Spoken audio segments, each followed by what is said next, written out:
नमस्कार, Ayurveda for all मध्ये मी doctor Sheetal Lomte आपले स्वागत करते। ज्या व्यक्तींना दमा असतो किंवा ज्या व्यक्तींना वारंवार कफ हा होत असतो, अशांना पावसाळ्यामध्ये खूप जास्त प्रमाणात कफाचा त्रास हा होत असतो। पण अशा व्यक्तींना पावसाळ्यात किंवा ढग आलेले असतानाच त्रास का होतो? तर त्यांच्या शरीरामध्ये ऑलरेडी कफ हा साठलेला आहे आणि त्याला अनुकूल असे वातावरण मिळते, त्यावेळेला कफ हा डोकेवर काढतो। म्हणून मग फक्त पावसाळ्यात किंवा ढग आलेले असताना किंवा थंडीच्या दिवसातच पथ्य पाळावे असे नाही, तर आपल्याला पावसाळ्यापूर्वी येणारा म्हणजेच उन्हाळा, यामध्ये सुद्धा पथ्य पाळणे गरजेचे आहे। उन्हाळ्यामध्ये जर विशिष्ट पदार्थाचे सेवन आपण टाळले तर येणाऱ्या पावसाळ्यात किंवा थंडीमध्ये कफाचा दम्याचा त्रास कमी झालेला आढळतो।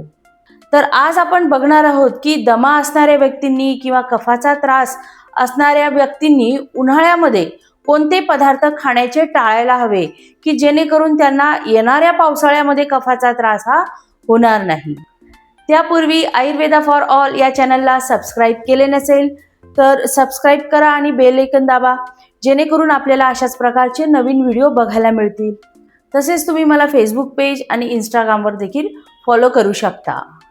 विविध आजारांवर जर आपल्याला ऑनलाईन कन्सल्टेशन हवी असेल तर खाली दिलेल्या व्हॉट्सअप नंबरवर आपले नाव, वय, आजार लिहून पाठवा। आपल्याला कन्सल्टेशनसाठी वेळ नक्कीच दिली जाईल। तर सुरू करूया की दमा असणाऱ्या व्यक्तींनी किंवा कफाचा त्रास असणाऱ्या व्यक्तींनी उन्हाळ्यामध्ये कोणते पदार्थ खाण्याचे टाळावे।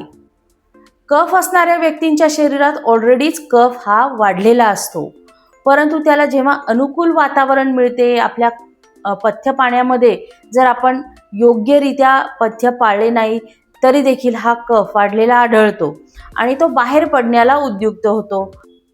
आणि त्यामुळे त्यांना पाऊस आलेला असताना किंवा ढग आलेली असताना किंवा वातावरण थंड झालेले असताना व्यक्तींना त्रास हा होत असतो।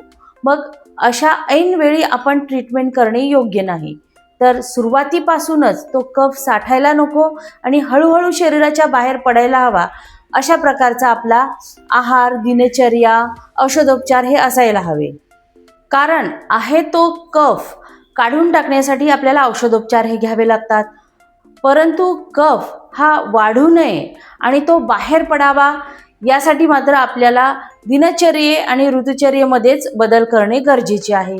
तसेच आहारामध्ये देखील बदल करणे गरजेचे आहे। म्हणूनच आयुर्वेद शास्त्रामध्ये प्रत्येक ऋतूची ऋतुचर्या ही सांगितलेली आहे। जशी ग्रीष्म ऋतुचर्या म्हणजे उन्हाळ्यामध्ये विशिष्ट प्रकारचा आहार काय सेवन करावा किंवा काय टाळावे, किंवा पावसाळ्यामध्ये काय आपला आहार असायला हवा, असे प्रत्येक ऋतूची ऋतुचर्या वर्णन केलेली आहे। तसेच याविषयीचे व्हिडिओची लिंक तुम्हाला डिस्क्रिप्शनमध्ये आहे, ती तुम्ही नक्कीच बघून घ्या। इथे आपण बघणार आहोत की दमा असणाऱ्या व्यक्तींना किंवा कफ असणाऱ्या व्यक्तींनी उन्हाळ्यामध्ये कोणते पदार्थ खाण्याचे टाळावे। गोड पदार्थ, गोड पदार्थामुळे लगेचच कफ वाढलेला आढळतो। ज्यांना लगेचच कफ वाढत नाही अशांना पुढे चालून मात्र कफाचा त्रास हा होऊ शकतो। ज्यांना लगेचच कफाचा त्रास होत नाही पण अधूनमधून कफाचा त्रास होतो, अशांनी देखील गोड वारंवार जर खाल्ले तर येणाऱ्या पावसाळ्यात, थंडीच्या दिवसामध्ये तो साचलेला कफ बाहेर पडायला उद्युक्त होतो। आणि त्यामुळे ज्या व्यक्तींना कफाचा त्रास आहे अशा व्यक्तींनी उन्हाळ्यामध्ये गोड पदार्थ खाण्याचे टाळावे।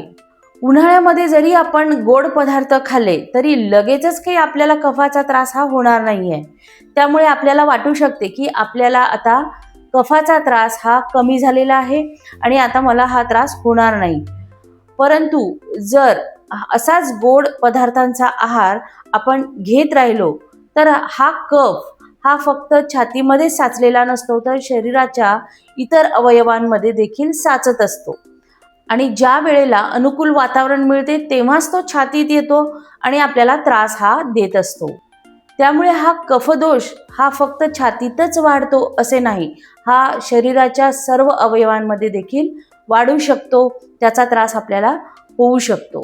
त्यामुळे ज्यांना कफाची हिस्ट्री आहे, दम्याची हिस्ट्री आहे, अशांनी उन्हाळ्यामध्ये गोड खाणे टाळावे। आणि अधूनमधून कधीतरी गोड पदार्थ खाण्याची वेळ आलीच तर ही जेवणाच्या शेवटी न खाता जेवणापूर्वी थोड्या प्रमाणात खावे.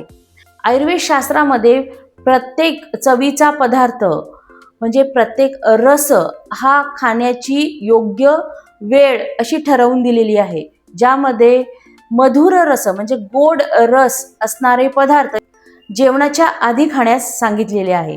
त्यामुळे कधीतरी गोड खाण्याची वेळ आलीच तर ती जेवणापूर्वी खावे.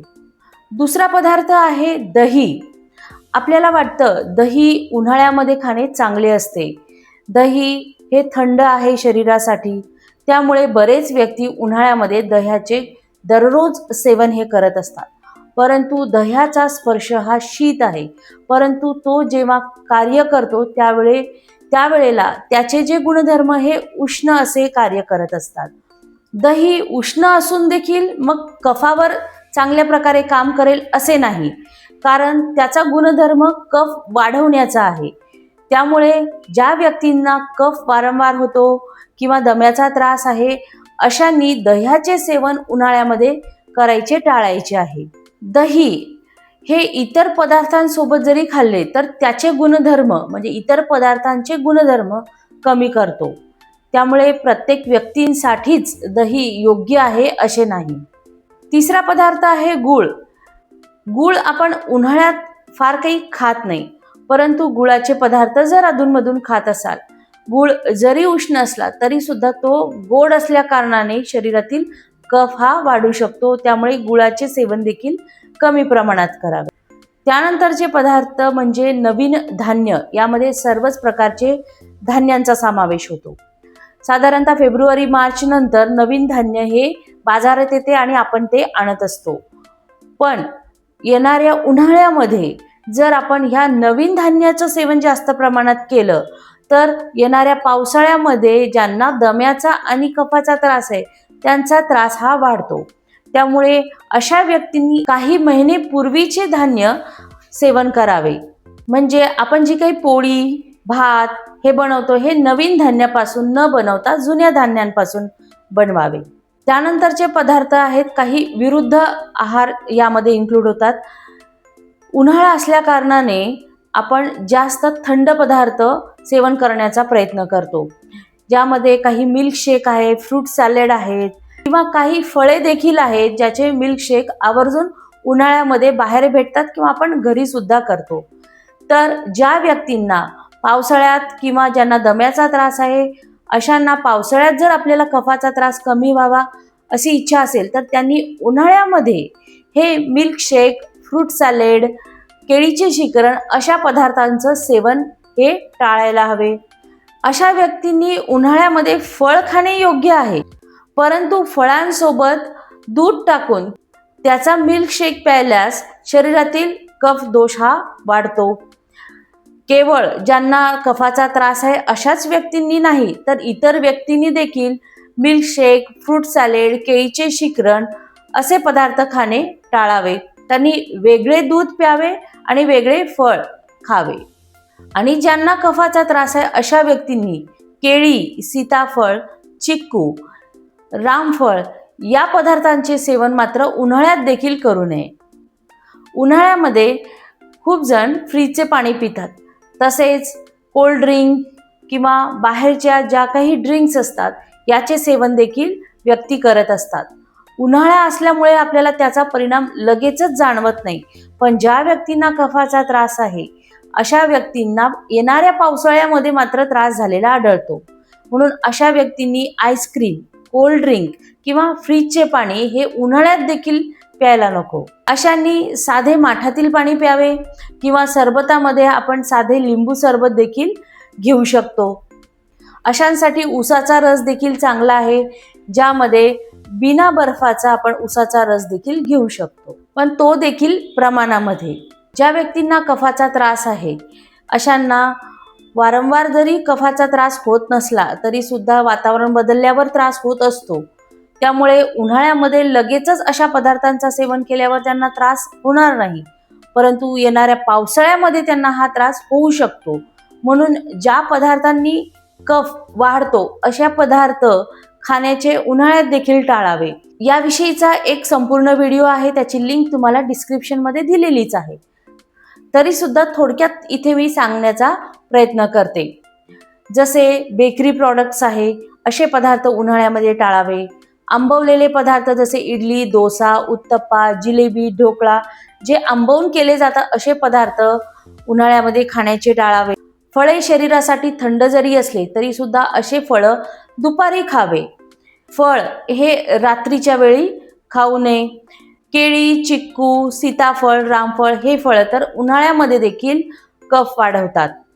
बेकरी प्रॉडक्ट जसे ब्रेड, पाव, बिस्किट हे पदार्थ उन्हाळ्यात देखील खाण्याचे टाळावे, जेणेकरून येणाऱ्या पावसाळ्यामध्ये आपल्याला कफाचा त्रास हा होणार नाही. उडीद डाळ आणि दही या दोघांपासून बनवलेला दही वडा हा जरी थंड असला, म्हणजे स्पर्शाला जिभेला जरी थंड वाटत असला तरी सुद्धा हा उन्हाळ्यात खाऊ नये. हा कफ वाढवून पावसाळ्यामध्ये कफाचा त्रास हा वाढवतो. दिवसा झोपल्याने शरीरातील कफदोष हा वाढत असतो, परंतु एक ग्रीष्म ऋतूच असा आहे, म्हणजे उन्हाळाच असा आहे की ज्यामध्ये आपण अर्धा ते 1 तास दुपारी झोपू शकतो, आणि ते पण केवळ मे महिन्यामध्ये. ज्यांना कफाचा त्रास होत असेल अशांनी देखील दिवसा केवळ मे महिन्यामध्ये थोडा वेळ झोपण्यास हरकत नाही. परंतु रात्री जागरण मात्र नक्कीच टाळावे.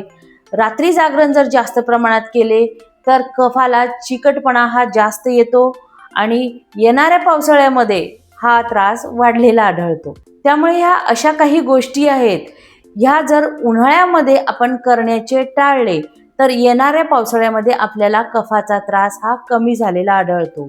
तर आपल्याला आजचा व्हिडिओ कसा वाटला मला कमेंटमध्ये लिहून नक्की पाठवा. आपले काही प्रश्न असतील ते देखील तुम्ही कमेंटमध्ये लिहून पाठवू शकता. व्हिडिओ आवडल्यास लाईक करा, शेअर करा आणि सबस्क्राईब करा. तसेच तुम्ही माझ्याशी ऑनलाईन कन्सल्ट देखील खाली दिलेल्या नंबरवर आपले नाव, वय, आजार लिहून पाठवा. आपल्याला कन्सल्टेशनसाठी वेळ नक्कीच दिली जाईल. धन्यवाद.